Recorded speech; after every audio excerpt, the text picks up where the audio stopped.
everyone. Welcome back. I hope you enjoyed your last break. My name is Yana Molina, and today I'm going to be providing this presentation with my colleagues, Sofia Delgado and Anaí Gonzalez. Next slide, please. Okay, the title of our presentation today is They Deserve a Real Chance to Cultivating Connections with Children Refusing Services. We're going to get started with a really brief poll just to set the tone of the presentation and to get an idea of what kind of experience everybody attending today has had with this situation in specific. So if you all can be so kind to answer the poll. So the first question would be, have you ever encountered a child who has refused services? Yes, no, or you don't recall? Okay, so 75% of you said yes, 70% of you said no, and 8% said you don't recall. So this gives us a general understanding that at least once each one of us, or the majority of us, have encountered a situation like this. I know the first time we encounter it, we may be a little bit confused as to like, well, I'm here to help, like, I'm cool, I'm funny, why don't you want my help? But needless to say, those situations will still happen from time to time. So it's important that we're kind of like prepared for when those situations arise, or if we do encounter that situation, have sort of a plan to be able to meet with a child successfully. Now we can move on to the second question. If you had more than one child refusing services, have these situations become easier to handle with time? Okay. 53% of you said yes, 17% said no, and 30% said not yet, but you hope that someday soon that will be the occurrence. This is very interesting to see because it's sometimes we do feel like, oh, I've had this, I'm able to handle this because I've encountered this situation in the past. But the truth is that every situation may be different and every child is different. So perhaps what worked for us the first time may not work for us the second time. So that's why it's very important that we are always trying to find ways in which we can tackle these kind of scenarios. Now, moving on to our third question. How have these situations made you feel? And all feelings are valid, so don't be ashamed to respond your true feelings here. Upset, stressed, frustrated, lost, or maybe none of the above. Maybe you've experienced a different type of emotion or feeling when you've undergone this situation. Okay, the majority of the votes said 60% frustrated. That is very understandable and very, very valid because we're there to try to help our clients and to try to provide a service. So ideally, we would want for them to put their part when it comes for us providing our services and trying to help. Some people did feel upset or stressed. Some felt lost, well, which is again understandable as well. And some may experience, 17% of you all experience a different type of feeling other than the one listed. Our next question would be, have you found yourself having difficulty figuring out how to approach a child who has previously refused services? So in this situation, you've met with a child at least once before they refused services, and you're trying to revisit the child. Has that become difficult for you? Would that be a yes, a no, or you don't recall? Okay, 64% of you said yes, 21 said no, and 14 of you do not remember. This is very interesting and once again very valid because when we encounter these situations, it may be our very first time, but as we are encountering, we try our best to learn from them and to be able to be more prepared for the upcoming situation. So our hope for you all and our desire is that this presentation will help you be able to tackle those situations if you ever do encounter them next. Okay, next. Okay, so the next question would be, what have you done in previously mentioned situations? Like, so when you've encountered a child that has refused services, have you just simply marked the child as refusing services and kind of moved on to the next child or to your next case? Have you reached out to other colleagues for assistance in approaching this situation? Or you were able to handle the situation on your own? Okay, 25% responded with, I have marked the child as refusing services. 59% have used your resources, reached out to other colleagues to find strategies and ways and you can approach the situation. And 16% of you are pretty cool. You were able to handle the situation all on your very own. So that's good to hear. If you have been successful with getting a child to participate in services after they refuse, how did that make you feel? Did you feel accomplished? Did you feel it absolutely made your day? Did it make you feel like it has helped you become a better professional? Or none of the above? Okay.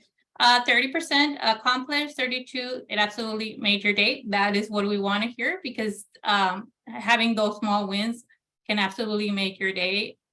7% felt like you became a better professional, and 32% none of the above. So I'm taking this as you've either haven't experienced these situations or you felt a different way that was not listed on the options. Okay. I think, okay, that was our last question. Thank you everybody for participating. I did learn a lot from you all. I'm glad that you participated, and like I was saying, our hope is that this presentation will assist you in better handling and tackling those situations. So the following is just our agenda for today for this presentation. We're going to be talking about the different types of barriers of communication and how to be on the lookout for those. We're also going to be briefly touching on the first meeting with a child. How would that look like for you? We're going to briefly be sharing a story titled "The Child with a Journal" with you all, which is a specific case that we've encountered. We're also going to be talking about generalization and how to be on the lookout for that and try to avoid having a generalized idea of when a child refuses services. We're also going to be talking about two-way conversation and how that looks like, what that entails. And if you already had your first meeting with a child that refused services, we're going to be discussing steps in preparing for your second meeting with a child and how to approach that second conversation and that second meeting. And last but not least, we're going to be talking about different communication strategies and different triggers that you need to be aware of or on the lookout when it comes to meeting with a child. Next slide, please. Okay, now I'm going to be handing over to my colleague, Sophia. She's going to take it from here. Thank you, Diana. So I'm going to go ahead and briefly introduce our topic. We often hear that communication is the key, but what does it really mean? What does it entail? First of all, we need to understand that there are different types of communications, and what works for us might not work for somebody else or for the child. We need to understand that the child is entitled to refuse the services, and that the way we perceive others, individuals or the child, might affect the way we communicate during our services. So we want to be aware on preventing that generalization. Interpersonal communication consists of both verbal and nonverbal. What I mean by nonverbal is the body language. Not only the body language of the child that is given us during the first or the second meeting or any other meetings, but also our own body language. How does the child perceive us? Now, what happens if the child does not want to walk into the room or the child does not want to speak to you? What do you do then? We need to understand, first of all, that the child is allowed to refuse the service. And that is our first step towards preparing on the communication process that we're going to go ahead and speak about in the remaining of the presentation. And of course, as previously said, we need to prevent that generalization when the child does refuse the service. Our thoughts can play a major role in how we perceive the child. Our perception can determine how we approach the conversation and our possibility of success of the delivery of services. Now, I'm going to briefly talk about some of the common barriers that we often see whenever we go and meet with the children while they're in OR care. These are not all of them, but these are some of the most common. First of all, the child's history. If the child has had a traumatic experience in home country, this may affect the way they see other people, not only the legal service providers, but also the staff there at OR. And it might prevent the child in trying to make a bond or communication with either the legal service provider or other individuals. Also, our body language can also be a barrier whenever we want to communicate with the child. If we go in there and we want to talk to the child, but it has been a long day, and we are demonstrating that with our body language, it's going to determine how successful we're going to be in getting the child to communicate with us. If our face is very stern and maybe we're not smiling, the child may not see us as someone that is approachable, and they might not want to share. Now, often children have a traumatic experience while in DHS or ORR. If they have this traumatic experience, they might transfer this to the legal service provider. So it's very important for us to try to make that distinction whenever we meet with the child for the first time or for the second time. Of course, the culture can have a barrier of communication. Why? Because if they see authoritative figures in a different manner that we do, they might not want to communicate with the legal service provider because they might see them as an authoritative figure, and in home country, they don't talk to them, or they should not be sharing feelings with them, things like that. Now, sometimes, or I want to say more than often, we see children that share information between each other. And what we often see and hear from children is that another child told me that if I share information with you, I'm going to stay longer here in OR care. And that is why I don't want to speak with you. Here, we want to be able to be transparent with the child and let them know how it differentiates OR with the legal service provider. And of course, the journey experience, again, if they had a traumatic experience during their journey, it might affect the way they perceive us as well, or the way they want to communicate with other individuals. Now we're going to talk about the first meeting. And we want you to know that the first meeting, if it did not go well, it is not a failure. We want to perceive it in a different manner. In certain occasions where the child does not want to talk to you, or they refuse the service when meeting with you, it is best practice to focus on building rapport with the child rather than focusing on trying to get the service completed. What do we mean by building rapport with the child? We mean asking questions like, what is your favorite color? What is your favorite sport? Or being aware of visible cues that may indicate a specific interest.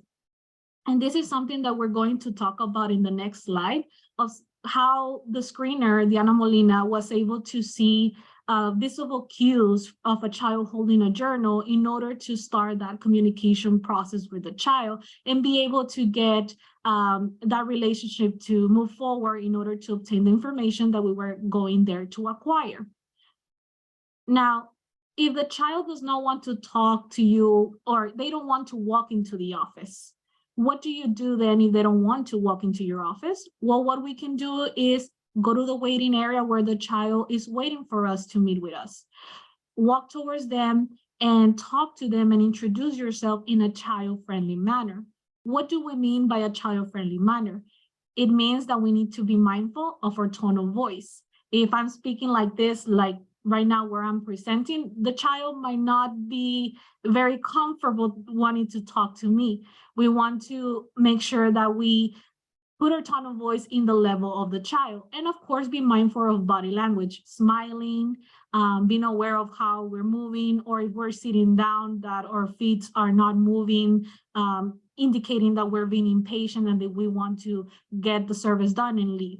And briefly explain the purpose of your meeting to the child. I'm going to pass over the time back to Diana. Hello, everyone, again. I'm going to be talking a little bit about a story that we titled The Child with a Journal. This story is about a 16-year-old boy from Guatemala by the name of Edwin. I met Edwin in 2018. He was in care at one of the facilities that we provide services here in the Rio Grande Valley. He was actually in care at Casa Padre, which, well, for those of you that are familiar with that facility, that is the biggest facility that we provide services to in our area. It's a 1,200-bed facility. It consists of all males. In this particular facility, we go through like waves or trends where we notice children refusing services, like back to back, it doesn't happen all the time, but when it happens, it's more than one child refusing services. So that's one of the boundaries that we've identified, or barriers that we've identified. It's specifically when providing services to children in this facility. In this specific situation, I was meeting with Edwin to provide him with a legal screening. Being a big facility, normally where you pick up the child and you bring them to the screening room, it's kind of like a walk. So my practice was I engage them in small talk, like, how are you doing? How's your day? Did you have lunch? What did you eat? Just very basic talk that will not put confidentiality on the line. And throughout this, our walk to the room where we were meeting, and then we get to the room and I'm introducing myself. I'm telling him my name, where I'm from, not the purpose for my visit, and so forth. I noticed all this time he's holding this journal on his hand. And I pick up on the fact that this journal meant something to him because, one, he never placed it down on the table. So I felt like he kind of was wanting to have it on him. And while conversing with me, he was making eye contact, but every now and then he would like glance down to his journal. So I picked up on the cue that, hey, this is something important to this child. So I just briefly asked him, like, I noticed that you're holding that and it caught my attention. Do you mind sharing a little bit about that? Like, I thought maybe he was going to have some kind of drawings or something like that. Well, to my surprise, he actually shared with me that he wrote poetry. I love poetry, so you could have imagined my face lit up and I'm like, oh my God, like, I'm so like that sounds really exciting. And that should have been the end of that conversation, but I guess he saw how excited I got when he shared this like little part of his life with me, that he offered to read some poetry. So like, if you mind, like if you want to, I can read one for you. And I was like, sure, like, like I was already excited because it was poetry, period. But when he read the poem to me, I was just completely blown away by, not only was it very good, but it was very vivid. So his poetry consisted of his experience in the journey and his experience in the shelter. So it was something that anybody going through that situation or anybody being aware of those situations can like feel through his poems, so through his words. So that of course set the tone for him to get into a comfortable space. In a way, like that common ground kind of like took care of the building rapport process. I didn't have to like dig any further. Like he was very comfortable, and from there kind of like our screening was just like a breeze. So this is like a very good example of visible clues you can be on the lookout for. Like the smallest of questions or comments can kind of like open a door where the child feels comfortable and you're able to build that common ground. Like this is just an example, like the journal, but other examples could be, like if you pick up the child and they were watching a soccer game or they were playing pool, like maybe you could ask them about that. Hey, like, is that your favorite game, or is that your team playing? Or if they're wearing a specific clothing item of like a team or a cartoon character. Sometimes we encounter shelters where they have like dances or they're just playing music. So that can also be a conversation starter, like, hey, do you like that song, or what is that song called? That kind of gives that child the, like, I matter, like you care to know a little bit about me, even though that's not what you're here for. So a lot of the times those little visible cues can work out in your favor. Okay, so moving on to the next slide. How to prevent generalizing a child's refusal of services. So it's very important that we don't get into the mindset like, okay, I'm here, I'm trying to provide a service. The child refused, was rude, or told me to leave. I'm just going to take it at face value, and that is what it is. It's important that we don't take that mindset and just kind of like mark the child as refusing services, because we never know where the child is coming from. Like, maybe this is a really kind child and always willing to talk, but that day was just not a good day for them. So first of all, we need to take time to understand the child. We need to be aware, of course, as we know, everybody is different. And while our priority is to provide the services that we're there to provide, whether that be a screening, whether that filling out some form of application for them, debriefing them on their upcoming hearing, whatever the situation may be, sometimes your win for the day is just going to be building that relationship with them. And you may think like, how is that a win? Like, I didn't get my paperwork done. I didn't get the information I needed from them done. But that is a step closer into you getting the outcome that you're trying to get with your meeting. So if all you did was to get the child to like you and talk to you, that is great news, because you have already established the ground or the floor, so to speak, to be able to eventually have a successful meeting, either during that time, if you have the time, or upon your return to meet with a child. Now, if you right off the bat get there and the child just doesn't want to talk to you, doesn't even acknowledge you, we want to I try to identify the child's mood. Are they upset? Are they sad? Are they feeling any other type of emotion? Why is this important? This is important because, like I said, maybe this is a child that is always willing to talk and is always happy, but maybe that day they just met with their case manager and they were told that their reunification case got denied, or they were told that their sponsor no longer wanted to assist them, or they got bad news from home country. And I mean, we're all humans. We all process emotions differently, especially a child. Sometimes they're not able to verbalize those emotions. So we need to not take it personal and try to understand why the child is feeling a certain way. Sometimes just opening that floor for, I see you're upset today. Is it a good time? Would you want to talk about it? And that doesn't mean they have to pour their heart out to us, but maybe them just saying, I'm really frustrated because I've been here for a long time and I don't know what's going on. Like maybe that's all they need. They just need to let it out of their system so they can feel comfortable and kind of move on with your meeting and your conversation. So we want to identify ways in which we can ease the conversation. Once a child feels safe to acknowledge their emotions and express their emotions to you, maybe they will feel comfortable continuing the conversation as far as the purpose for your visit. So first and foremost, like I said, making the child feeling comfortable, that would be your first win when it comes to getting closer for them to willing to talk to you if they initially refuse services. And very important, never take things personal. We need to go in there open-minded regarding the information the child is sharing, and avoid generalizing the child's mood or the child's behavior. Now, if the child does appear confrontational, please understand that is not directed to you. More than likely, this is the first time the child ever saw you, ever met you. So we need to kind of as the adult and the professional, take that step back and think oh, this is not personal. This is not towards me. So I get it. Maybe today's not just a good day for you. And of course, always be patient and understanding towards the child. If you tried all these techniques and it's still not working, maybe it's just not a good day for the child, and maybe you want to reschedule the meeting for another day. So it's very important that we're aware of those cues. Now, we've had our first meeting with the child. The child refused. Maybe they talked a little bit. Maybe you got them to like you. Maybe you learned that their favorite sport is basketball, and that's all you got from that meeting. But of course, you still have a task at hand. You still have the main reason for your visit. So you need to kind of develop a strategy as to what am I going to do now? How am I going to work towards making the second meeting successful? So the first step would be reflecting on what you observed in that first meeting. Did you see the child playing soccer? Did you see the child got excited when they brought their snack in and they said, banana is my favorite fruit? Whatever you saw from that, try to reflect on it and try to use it to your advantage for the second meeting. If the child requested any specific accommodation, maybe they said, why did you come today? This is my playtime. This is not a good time. I don't want to, can you please come in the morning? Try your best to accommodate to those requests or those accommodations. Of course, it's not always going to be possible, but we want to try our best to accommodate or to set the ground where the child is in a happy mood and in a good place when meeting with you.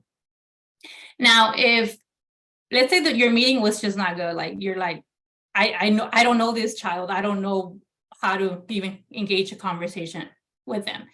Reach out to your resources. Sometimes the shelter staff, their case manager, their clinicians, they've met with them more than once, and they may be able to provide you with information about their interests, what they like, their triggers, what they don't like to do.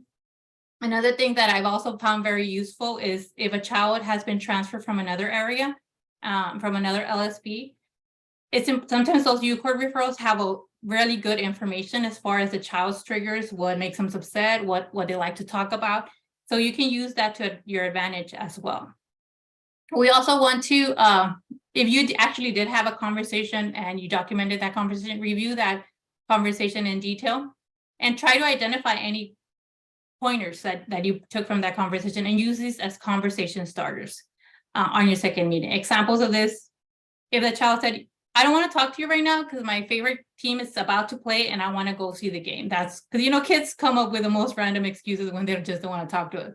So use that to your advantage. Like say like, oh, I remember the last time I came, like you mentioned your team playing. How did that go? How, you know, like, did your team win? What happened? Like, or like little, the little minute thing that, or I'm going on a field trip. Oh, how was your field trip? Just, you know, that would kind of make them feel like you're understanding them as an individual. So they just feel like that individualized interest and you picked up on something from your last conversation. So that more than likely will set the tone to have a better second meeting. And of course, we always want to be compassionate and we want to think ahead of the outcome that we want to have from our second meeting. We, you know, like set realistic goals. You know, ideally we want to get it one and done in the meeting, but maybe this is a child that may require more than 1 or 2 meetings. And always be conscious that direct conversation may not be the best approach, even though we're like, this is my mindset, this is what I need to do. After I meet with this child, I need to go over there or go to court or whatever the situation. Sometimes just getting in there and say like, I'm here, I'm from Pearl Bar. I want to know a little bit about you. That may not be the best approach. You may want to take a couple of minutes to have that little small talk about the soccer game, the field trip, whatever it is that they shared with you in the previous meeting. And we can also use strategies, you know, such as time counting. Let's say the child is still not willing to talk to you in the second meeting and you brought your A game and it's still not happening. And the child, for example, is putting their head down. You can develop the time counting with say like, oh, like, okay, like I'm going to count to 10. And when I'm done counting, you're going to pick up your head and we're going to talk a little bit and then you're going to get another break. So whatever it is that gives a child a sense of control of the situation, we want to do our best to try. And we always want to make time in our schedule to try to invest more time than we may expect. What do I mean by this? If you know you're going to have a very busy meeting a very busy day, meetings back to back, like you literally are on the hour by the hour, you barely have time to grab a sandwich or whatnot. I think if we're having a situation with a child refusing service, we want to avoid scheduling them on that day. We want to try our best to have more time than we would like, just because you know your own time frames, your own timeline. If you already know you're on a time crunch, that's only going to cost you personally more stress. And that's probably going to reflect on your behavior and your body language when you're engaging with the child. So try to put yourself in the best mood that you can so that you can bring your A game, you know, like get your favorite beverage before going, put on your lucky socks. I recently learned like a word and I Googled it. It was on the Urban Dictionary. So that means it's legit, I guess. But I learned a word that's called you're yellow. So you're yellow. I'm kind of old, so sorry for those of you that are younger than me and have probably already know this word. But according to the Urban Dictionary, you're yellow is the person that's always been there for you in your ups and downs, and that always makes you laugh and you never feel judged by it. So if you need to talk to your yellow person to get that pep talk and get you pumped up before the meeting, whatever it is that's going to put you in the best of moods, go for it, because that's going to reflect, like the child's going to visibly pick up on those cues, like, oh my gosh, she's so happy today, what's going on? And hopefully that energy and that vibe will translate to the child and they will be able to be willing to talk to you at that time. So I guess I always make time to spend more time than you may expect and try to accommodate to the child's need, not your own needs. So if you know it's a very busy day, try your best to not do that on that day. And if you do need to return to meet with the child again, set a time frame. You know, if you know for a fact that you need to return next week because the following week they have court, tell them like, hey, I'm going to return next week to talk to you again to get a little bit more information or to fill out this form or whatever it is that you're going to do. And that would set the tone for them and will give them that expectation and will allow them to prepare for a second meeting. So that ideally, that would be something that they will look forward in meeting with you again. So those are just some pointers when it comes to preparing for the second meeting. Now I'm going to turn it over to Sophia. So we want to be mindful that it's always a two-way conversation. What do we mean by that? Well, even if you disagree with how the child is perceiving you, how they're interpreting that meeting, that situation, we need to understand that they have their own fears and they have their own beliefs, and we need to be respectful of that.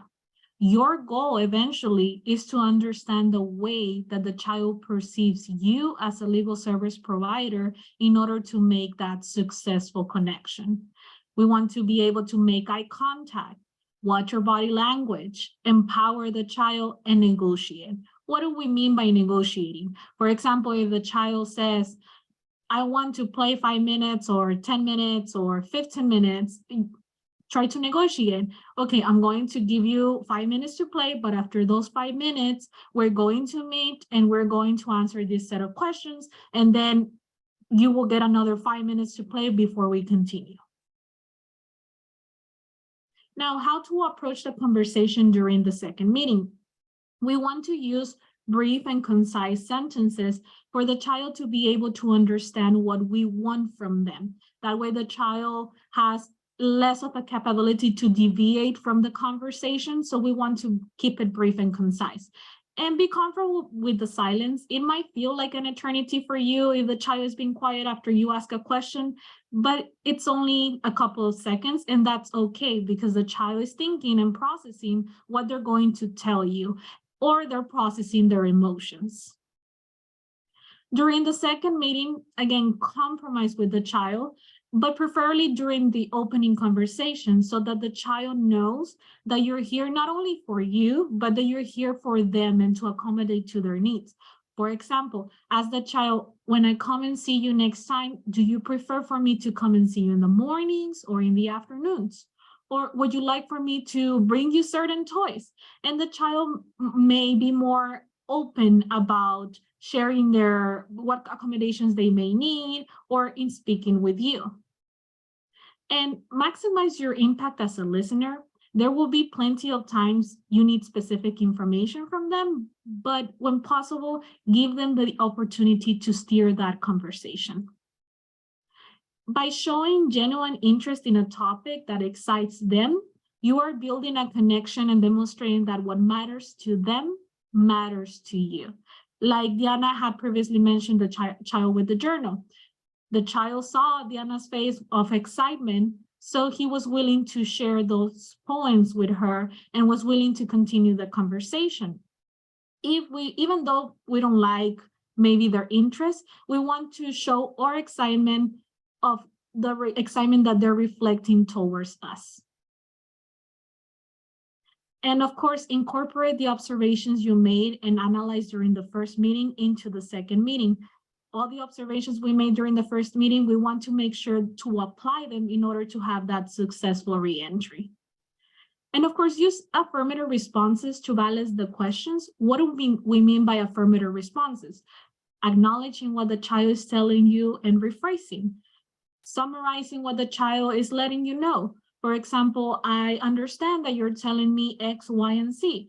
The child can see that you are willing and trying to understand what they're telling you and that you're actually paying attention to what they're sharing. And pause to give the child space to process their emotions. Of course, we want to make the intake flow as quickly as possible so that we get to our next appointment. But we want to make sure to pause in between questions because the child then will feel like a robot where they're just answering questions back to back. And of course, when the child feels valued, they are more likely to express themselves towards you. For reactive listening, avoid interrupting and criticizing the child and be aware that what works and what doesn't work for you is trial and error. What might work for your colleague might not work for you, depending on your personality. So we want to be able to find that common ground that is going to work towards us in order to make that successful delivery of services. And remember that your intention to provide communication and empower the child has value and that you don't have to get it right every time. I'm going to go ahead and pass over the time to Anaí Gonzalez. Hello, everyone. Good afternoon. I was going to say good morning. My name is Anaí, and now we're going to be talking about some communication strategies that can be useful when talking to a young child between ages from 5 to 12 years old. Some of the communication strategies for a tender age can be like energy might differ from different ages.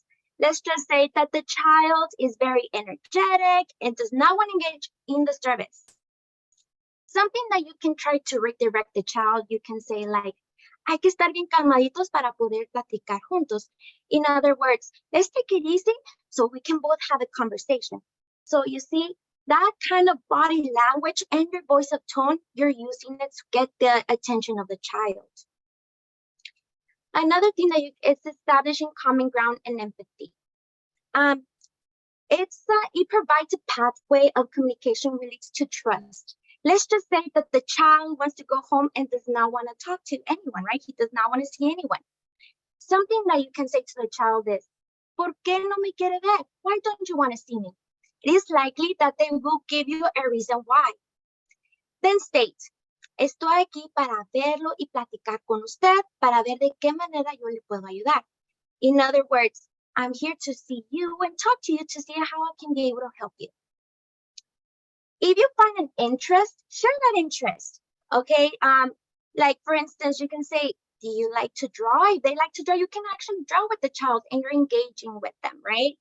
They probably like cars, you know, you can start sharing some toys, you know, you always want to be prepared and take some extra toys with you.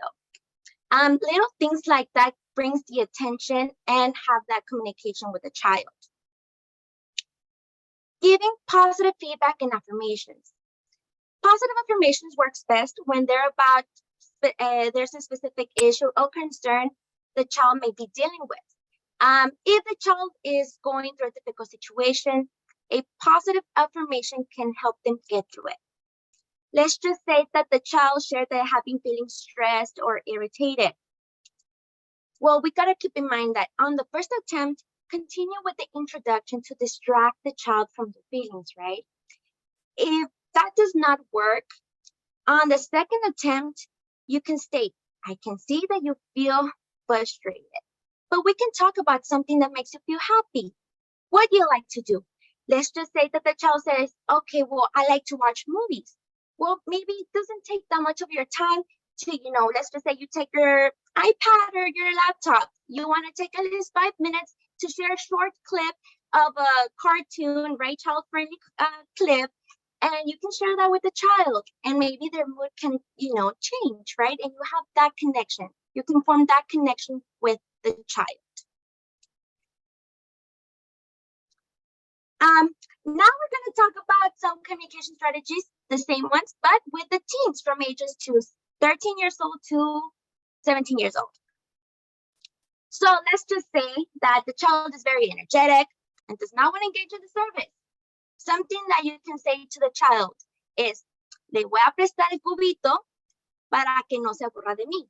So in other words, I'm going to lend you this Rubik's Cube so you won't get bored of me. Trust me, it has happened. Sometimes the child, they give you that little smirk or they laugh. You're breaking the ice, right? And you're getting that connection. So now you're like, okay, the child is feeling comfortable with you. And that's the goal, right? You want them to feel comfortable. Establishing common ground and empathy. Let's just say that the child wants to go home and does not want to see anyone. Well, you can ask the child, ¿Por qué no quiere ver a nadie? Why don't you want to see anyone? Yo vengo a platicar y a ver si le podemos ayudar. I'm here to talk to you to see how I can help you. If you find an interest, share with, like in the shelters, like my coworker had mentioned before. Sometimes some shelters, they play music in the background or they're doing some kind of activities. You may say, do you like this activity? Why don't you like about this activity? You know, you're making that communication, right, with the child, and you can have a conversation. Let's just say that the child is sharing that he's feeling stressed. Something that you can say as a positive feedback and affirmation is, thank you for being brave and sharing how you're feeling right now. Or you can say, it can be hard to tell someone when we're feeling stressed.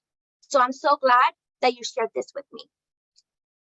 It's very important to know that communication is not only about sharing difficulties or tough feelings, right? It is important to share funny things and trends that went well during the day to cultivate connection with the child. Now, avoiding direct conversation. It's very important to know that persuading the child that completing the service is important may trigger that. It can cause to cease the conversation with you. However, Respecting the refusal of services does not mean that you failed as a legal provider. Sophia? So how can you respect the refusal? Well, do not confront the child's behavior directly. In situations like this, you may have to apologize in order to shift the conversation forward. For example, you can say like, perdón que le tenga que cambiar la plática, pero tengo que hacer esta preguntita, pero más adelante me puede platicar de eso. In other words, you say, I'm sorry that I have to change the conversation, but I have to ask you this question. But later on, you can share that with me. So you see, using that and with the tone of voice, it means that you actually want to have the connection with the child and that you're interested in whatever they want to tell you.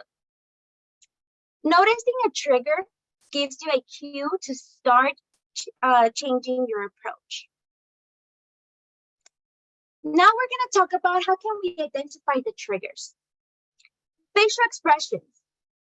Sometimes children start rolling their eyes, they move their lips to show anger, they clench their teeth, or they start spitting because they're uncomfortable with the conversation or question they're being asked. Another way to identify a trigger is when they have inappropriate physical behavior, meaning sometimes children may start throwing items or hitting themselves because they want to establish control and avoid the legal service provider. The child is being impatient. Sometimes children start moving their legs, feet impatiently, moving their hands, fingers. They start biting their nails because they want the conversation to end, right? They just want to leave and want to continue with their activities.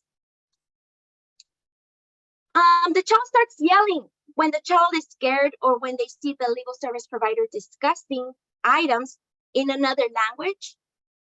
Sometimes the child may get frustrated and that can be a trigger for them. The child continuously interrupts. Sometimes the children will interrupt in the conversation by saying, are we done? Are we done? Are we done? Right? That makes the conversation difficult to proceed because they would just want to leave the room. So now we're going to talk about how can we turn that into a positive reinforcement. So let's just say that the child starts yelling. What can we do? You want to give the child a moment to release their frustration, and they use a strategy such as breathing techniques. I suggest do not panic. Do it with the child. It works. Trust me. I've done it so many times. And the child may seem, they give you that, like, they open their eyes and like, okay, this person actually cares. So you want to take at least 3 minutes of your time, 3 to 5 minutes, and just do the breathing technique with them. How can we change it in a positive way with the inappropriate physical behavior?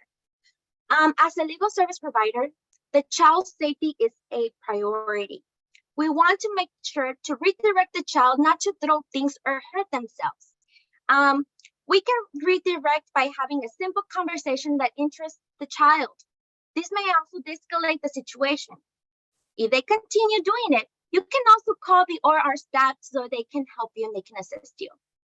Also, a little trick that it also helps me very well is that sometimes a child puts their toys in their face or in their mouth, or they're just, hitting themselves with it. You can say, if they put them in their face, you can say, oh, I would love to, see your pretty smile. What about if we put the toy on the table? And they actually do it with you. And you want to tell them why you care for them not to hurt themselves. You want to say, I really care about your health. I don't want you to get hurt. So that's something that it shows the child that you care for them. Facial expressions. Surprise the child by giving them a compliment. This could change their perspective towards the uncomfortable situation. Also, if you ask the child the same questions or topic a couple of times, you can go ahead and change the subject, right? Or you can go back at it in a later on time, or maybe you can rephrase it, right? So like that, it won't have to be repetitive and the child can get frustrated. You want to accommodate to the child's needs by negotiating. There's been situations where I've seen the child for the 4th time and they're like, I don't want to talk because this is my hour to play outside and this is the only time I can play. So you want to negotiate with the child, right? I remember that in that case, I waited for the child for 30 minutes. I was in the lobby waiting, and the child came back to talk to me, and he was very successful. So he just wanted to play, but I negotiated with him. I said, okay, I'll give you that time, but would you come back and talk to me? And he said, yes. And he went outside to play for 30 minutes and came back. And we finished the service that day. So it was pretty successful. The child continuously interrupts. Redirect the child by making comments such as, Sophia, how can I proceed with the conversation if I can talk? Would you like me to see you another day? It's very important to know that by calling their name brings their focus towards you and shows that you're trying to regain the control over the situation. And they know that you remember their name. Now, this is a handout that we provided for you guys, right? That can be very useful and you can use when you're providing the service. It gives us a little reminders when you're providing the service, what you can do, the de-escalation strategies, a counting exercise that you can do with the child that it can be very fun while doing it with them. And we have this triangle at the very bottom of the handout that it's kind of like a breathing exercise that you can do. And here are some resources that we found. They're very helpful and informative, and they are in there, so you can go ahead and go back and use them if you like. I'm going to go ahead and let Diana finish. And Thank you. Thank you, Anna. I know in my previous slides or my part of the presentation, I talked about Edwin and how amazing his poetry was, but I did not share it. So I wanted to finalize this by sharing a little bit of his poetry. This is actually a picture of his exact writing, the exact journal that he had at that time. That was how excited I was about this. I'm not kidding when I said I was really excited. With his permission, of course, he allowed us to take a pic. I actually tried making a copy. Like I went through the extreme of asking the shelter staff, like, hey, can I borrow your copier? But somehow we couldn't get it to work. So my other option was just taking a picture with my phone. And like I said, his poetry is really good. So I just wanted to share a small part of it with you all. I'm going to go ahead and first translate it over to English. It may not rhyme, but for those of you that may require translation, I'm going to read it in English, and then I'll go ahead and end it up by reading it in his exact words. So it reads as follows. And it is hard when they tell you that your case is going good, and a couple of days later that something has gone not so great. But don't feel sad and be conscious that you're not going to stay in here forever. And with this phrase, I say my goodbyes. Young immigrant, never think negative and always look forward and always be positive. So this is this specific poem, he's talking about his experience at the shelter, how it can become hard, like waiting upon that reunification. So that I feel like that was very nice of him, because not only was he portraying his feelings, but he was able to allow other people to relate with him. And in Spanish it reads, y es duro cuando te dicen que bien va tu caso y a los pocos días que ha habido un fracaso.